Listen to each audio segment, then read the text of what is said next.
Welcome to Reclaiming the Republic. This is G.R. Mobley.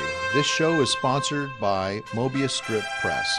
If you go to mobiusstrippress.com, you can find out how you can download these podcasts and find our support documents and links. Let me go back to the last show real quick and make a correction. It was actually John Adams, not James Adams. James Adams was a British statesman of the time, and he was a conservative, just like Edmund Burke. However, sometimes I flip those up and reverse them because John Adams, there were a lot of James Monroe, James Madison, and so forth. So forgive me for calling James Adams the British statesman for signing the Sedition Act when it was actually President John Adams. In addition to some other feedback that I've gotten a lot of feedback regarding voting. Our solution, as I said last week, our solution is unity. And division has been our downfall. They've been using division, or we've been using division. However we want to look at it, the division has been allowing the progressive agenda to move us forward. That being said, I've actually posted a Facebook article that's titled Unity Equals Individual Liberty and Division Equals Subjugation to the State. And so with this article, I'm hoping that everybody can kind of read through the argument regarding, and I try to present it in an academic form, that when one looks at the differences between the parties, the Libertarian and Constitutional parties share the same core principles regarding our individual liberty and sovereignty, that they want to preserve them, and they believe that these are inalienable. Some within the party may be secular, but they are outliers in this party. They're not, I would say, the majority of the constitutionalists. Most constitutionalists I know really believe the Declaration of Independence, that we were endowed by our Creator. And it's the same thing with many libertarians. Now, more libertarians may be secular, but they still believe that we have inalienable rights, that we have the right to privacy, we have the right for self-expression, and so forth. And on the core principles of individual liberty and individual sovereignty. Now, let me clarify. Most people don't understand individual sovereignty. Sovereignty is the person or the entity that has the final say. This is why the framers created a nation with 3 levels of sovereignty. The individual has the sovereignty in who represents them. We are a representative government, so we don't have sovereignty on all things. We don't have the individual right to say this should not be our foreign policy. We use representatives to drive that. In the Constitution, foreign policy is actually granted to the president, and that's one of the reasons why it is paramount that we really look at foreign policy in our elections and who really represents the type of foreign policy that we want as a republic imbued within that presidential candidate. In other words, if you're looking at the different candidates, which one is representing your concept or your paradigm as to where we should be as a nation in our foreign policy? Should we be a strong nation advocating individual liberty? Should we be a meddling nation that's trying to do quid pro quo? You do this for us, we'll do this for you. As we've looked historically from this last president and many other presidents, we've been sold downriver in our foreign policies to help others at the disadvantage and demise of our own, as to our own states, our republic, and us as a nation. Anyway, so the seculars may have this shared opinion that individual liberty and sovereignty is an inalienable right. There are a few that are outliers, that I would call them, that, you know, don't really consider those inalienable rights coming from our Creator. They just believe that we have these rights to have them. In contrast to that, though, the Democratic Party has no reverence towards these core principles, nor do they believe that they are inalienable.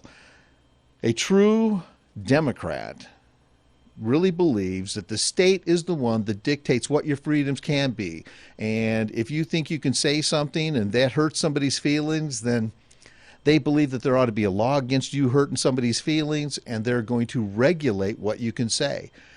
Now, that tips off another thing. The word regulate in the Constitution, really at the time of the writing of the Constitution, regulate did not mean have control over every whit of something such as commerce or immigration or so forth. Regulate, and like a militia, regulate actually meant to put in good order, not necessarily to have full control over something. The definition of that word has slid to a point where government regulates every whit and every little nitnoid of our plumbing. They're dictating how much your toilet can flush. That was not the intent of the regulate for government back in the time of the Constitution. Regulate meant put in good order, that, a sewage system is provided. Now, at the federal government level, that regulate was dictated within the enumerated powers and not within an ambiguous level of power or an unlimited power, as I stated in the last show regarding Jefferson, where the states were opposing, at least Kentucky and Virginia were opposing the Sedition Act, and Thomas Jefferson said, we didn't sign up for unlimited government. So anyway, I went on this aside of, or a tangent of regulate, so forgive me. Let me get back to these two core principles, or the fundamental argument that I have, and why unity is so important, because there is a diametric opposition between individual liberty and sovereignty and government dictating what you can do and what you can't do. If you really look at it at a macro view, most of the parties, such as the Republican Party, the Constitutional Party, the Libertarian Party, these parties revere and embrace the concepts of individual liberty and individual sovereignty. The Democrats don't. The Green Party doesn't. All of the splintered groups that have come from the Democratic Party are subjugators. They want to enslave the citizens and the electorate to the state. They want to dictate what you can do, what you can't do, because they truly believe they know better. They know 3,000 miles away what's better for you up in your cabins, up in the woods, or whether you're driving your car through the desert. It doesn't matter. They know what's better, and they want to regulate every nitnoid of your life, every little facet within your interchange and your commerce and your dealings with almost anybody, whether it's your phone, whether it is your computer, it doesn't matter. They want to regulate it, and they believe that they know better and how to do that. Conversely, you can look at these other parties where they have some level of belief, but their core principles. Let me back up. I didn't finish that thought. Republican Party, the Libertarian Party, even the Constitutional Party looks at a nationalistic perspective of the government, and they do have some nationalism perspectives, but they still cling on to, and the majority of the people within the party cling to a limited government. They cling to individual liberty and individual sovereignty. These founding principles, individual liberty and individual sovereignty, are harmonious with our Lord's plan of salvation. How is that? How can I make that assertion? And I actually talk about this as well in this Facebook article. If you go and read this Facebook article that I spoke of regarding unity equals individual liberty, division equals subjugation to the state. And I'll get into that right here, but I want you to understand that the Lord's plan of salvation was one where every person had to choose, had to learn for themselves what the truth was, and had to be able to choose based on the knowledge that they had whether they wanted to accept him or not. I can't believe that any preacher is going to, at least a true Christian preacher, is going to tell you that you have to do something. I believe that when the Lord stepped in with the adulteress and when she was about to be stoned and basically told everybody with stones in their hands, well, he who's without sin cast the first stone. At that point in time, in context, he told her to go and sin no more. So she still had the choice of sinning or not, and whether he forgave her or not is another story. But the fact is that the Lord wants us to choose for ourselves. No one can be compelled to be saved, nor no one can be compelled to be charitable. We have to do these things willingly as willing and obedient followers of Christ. And so if one looks at individual liberty and individual sovereignty, that just aligns with the Lord's plan of salvation. One of the things that I want to also get into is a concept of centrifugal and centripetal theory regarding these two opposing ideologies of statism and individual liberty and individual sovereignty. And so let me take a quick break here, and I'll get back into centrifugal and centripetal theory. Thank you very much.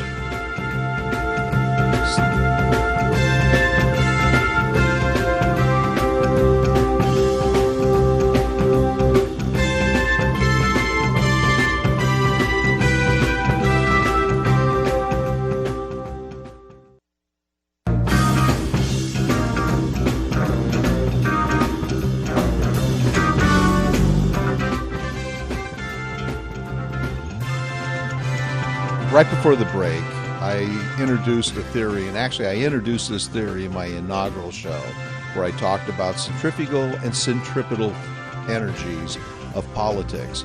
And the centripetal theory is a contrast between these ideologies that I've been talking of. These ideologies that I'm talking of individual liberty and individual sovereignty, is the same thing versus statism, is the same thing as centrifugal energy or centrifugal political energy versus centripetal political energy. Centrifugal energy, everybody kind of understands what that is where you hold a bucket and you start turning around, and as you spin around faster and faster, that bucket goes up, and all the water that you put in that bucket, or whatever the contents are, they can be feathers, the majority of all that content will stay in because of the centrifugal energy or centrifugal force that is trying to throw that stuff outward. What the framers created was a government with centrifugal force or centrifugal energy that allowed the government and the decisions of government to flow outward. They created a very productive system that allowed government and our self-government to flourish so that one state could have the freedom to do whatever they wanted to do, and the other states had the freedom to do whatever they wanted to do. Today, we see a huge contrast between states, and many of the states, great example, if you compare and contrast Texas to California, California is a very centripetal, and I didn't get into that theory, but if you look at California, it's centripetal. It's inward drawing. It's centralizing. They're trying to control everything. They're very oppressive. They're raising taxes. As a matter of fact, right after the Super Bowl, they went after all of the players that played in the Super Bowl. Even though they weren't California residents, they went after them for their income tax because they earned that money in the state of California because the game was played in San Francisco. So they're very aggressive in trying to take what they believe is theirs.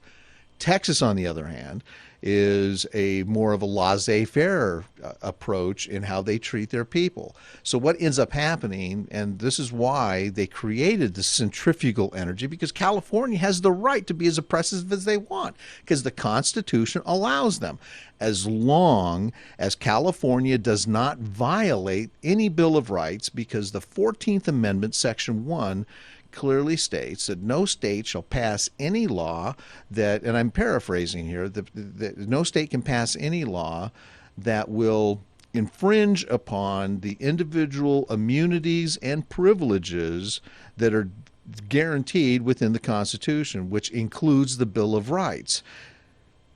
If you look at the contrast of these two states, people that live in California that want to have freedom, that want to have the ability to do whatever they want to do, or at least not pay as much taxes, and be living with people that share their mind model of being productive instead of indolent or living on welfare and so forth, then most people have the freedom to pack up. They may not want to because they love living on the coast, but people have the freedom to pack up and move to a state where your rights will be respected. And so there's this competition of states. So if you want to send California a message, move out. If you want to send an oppressive state a message, the Constitution guarantees all of us the freedom to be able to go from one state to another, that our citizenship is a shared citizenship. Even though within these states, we do have a lock on being a citizen of that state, and we have an obligation of being active in that state. But if you feel like your state has abandoned you, then I suggest you leave. And then once you abandon that state, and as the revenue goes down, as more and more people and businesses abandon that state, then they will have to do one of two things. They'll either have to continue to oppress more and more their people, or they'll have to relax their oppression and their regulations and so forth until they finally find that happy medium, instead of providing extraneous services to, guaranteed housing for people that have no jobs or not citizens of the nation or what have you. And there's all sorts of these types of entitlement programs that are in most of these oppressive states. Back to the centripetal theory and the centrifugal theory. Centripetal energy, because I talked about centrifugal energy flowing outward. Centripetal energy is the energy that is like the nucleus of an atom. What causes those ions to continually circle around and hold their space with, and distance from the nucleus? There's this atomic or nuclear force that holds that in. And centripetal energy is the force of holding something in and bringing it together and keeping it at bay. Centripetal energy in politics is a very destructive energy, because what it tries to do is it tries to hold and bring in and pull together towards the circle or towards the center of control all of the decision making, all of the powers, and so forth.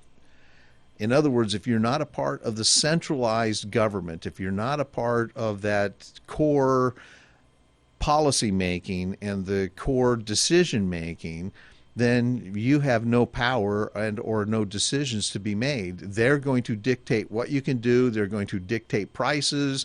And they've done this before. As a matter of fact, case in point on prices, if you look back into the 70s when Nixon was president, there was a point in time where prices, were, just going out of control, and the prices kept on going up and up because we got off the gold standard. So what did Nixon do? He tried to be authoritarian, and he actually dictated the prices would be maintained at a certain point. And if you do the research, you'll find that farmers were killing their chickens and they were killing their livestock and basically burning their products because they were losing money by holding their products at a very certain price. So what they tried to do was say, you know what, if I can't sell it at a price that the free market will dictate it, then I'm not going to be selling it. And they literally got rid of a lot of their products and or livestock. And in doing so, what ended up happening was it created a shortage which would naturally drive the price up. Anyway, centripetal theory versus centrifugal theory is, one is very destructive and it's very controlling, it's authoritarian. Centrifugal is outward flowing, it's distributive, it's designed to allow other polities to rise up and flourish. This way, new states could come into the Union and flourish without all these central controls and without a bunch of bureaucrats coming in and going, you can't do that, you can't do this, you have to do this, this, and this. Anyway, I don't want to beat a dead horse, but if you look at the two parties, or I should say the two primary parties, the Democrat and the Republican Party, and the splinter groups that have come from these parties, because I'll tell you, the constitutional group did not come from the Democratic Party. It came from the Republican Party. That's why they still share these core principles, these core standards that the framers shared at that same time, the principles of individual liberty and individual sovereignty. Another article that I posted on Facebook dealt with voter fraud. And so why is this important regarding this unity article? Well, if you really look, and if you can't find evidence on TV, you don't have to look too hard on the internet, and you'll easily find empirical data and a mountain of evidence that proves that voter fraud is alive and well. As a matter of fact, right here in Washington, I believe it was a trunk full of ballots that helped put Inslee in office over Dino Rossi. One cannot look at these principled abstainers or these people that are deciding not to vote in the face of voter fraud. One cannot look at these people and say, I'm not going to be involved in voting because, I'm a never Trump person, or, I was a real Cruz supporter. Anybody that is abstaining from the election process is somebody that is dividing, and they're a divisive person. And there's plenty of people on Facebook, on the internet, on the airwaves that are trying to be divisive in saying this is why we need to go away from Trump, away from the Republican ticket.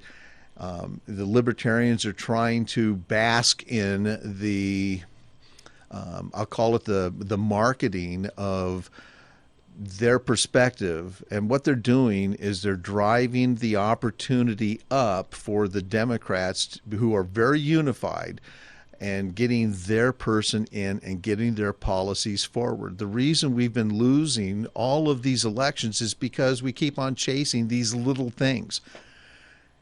I believe I've stated before, and I state in this article, that it is very critical that we unify and send a message.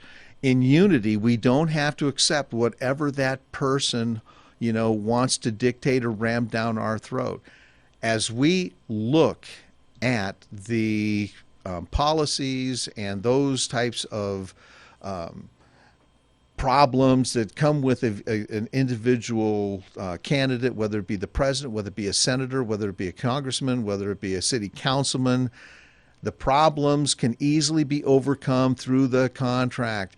These candidates raise their arm to the square, and they take an oath that they will defend and support the Constitution of the United States. And in doing that, we can hold them accountable for any action that violates the Constitution, for any action that violates their roles, responsibilities, and powers that are directly associated to their position.